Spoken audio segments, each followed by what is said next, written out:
Hello guys, welcome to my YouTube channel and Facebook page Air Rider. তো দীর্ঘ 12 দিন পরে হচ্ছে বাসা থেকে বের হয়েছি।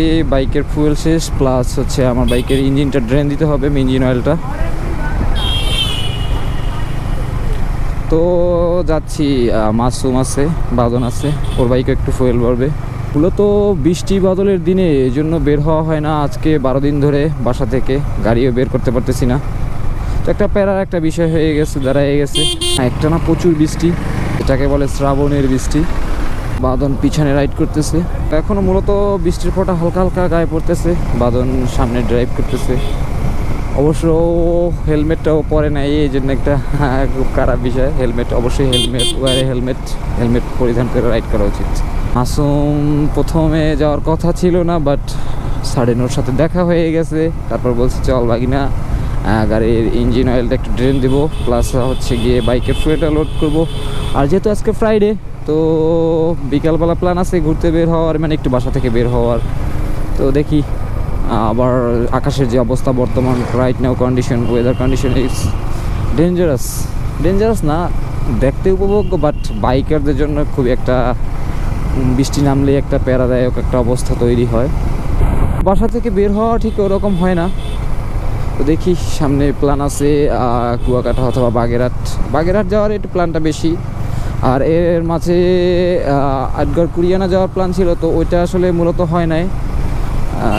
যে কোনো একটা মিসআন্ডারস্ট্যান্ডিংয়ের কারণে টোটাল ট্যুরটাই ক্যান্সেল হয়ে যায়। মূলত বাইকের ইঞ্জিনে একটু শব্দ হচ্ছে, এটা মূলত আমার মোবিল একেবারে শেষ পর্যায়ের কারণে।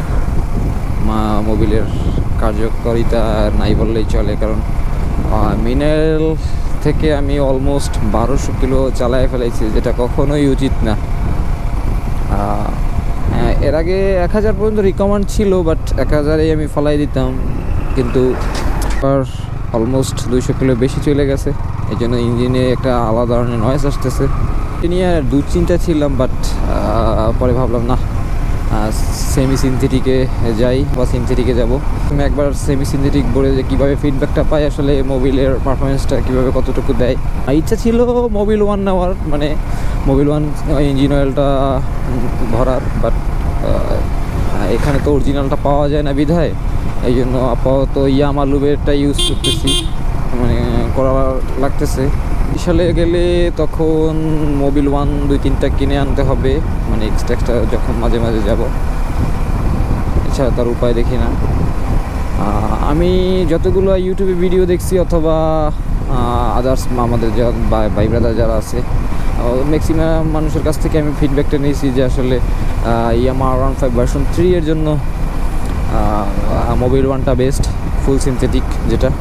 এটা ভরে দেখি আসলে কতটুকু পারফরমেন্স পাই বাইকে। আগে তো মাইলেজ পাইতাম, মিনারেল থেকে প্রথমে উঠতাম আমি টপ 53। অবশ্য হাইওয়েতে চেক করা হয়নি, হাইওয়ে ছাড়াই আমি 53 পাইছি মাইলেজ সর্বোচ্চ।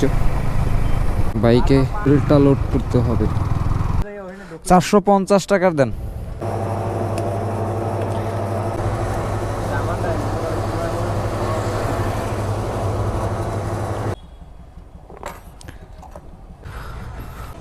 আজকে গরিব বইলা এইরকম তেল ঢুকাইতে হইতেছে।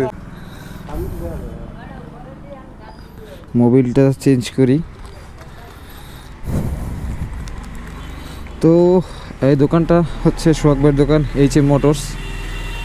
সোহাগ ভাই একটু বাইরে আছে। দাদা কি খবর দাদা? মোবিলটা একটু চেঞ্জ করে দেওয়া যাইবো? দেখি ইঞ্জিন অয়েলটা ইউজ করে কীরকম কী অবস্থা, পারফরমেন্স।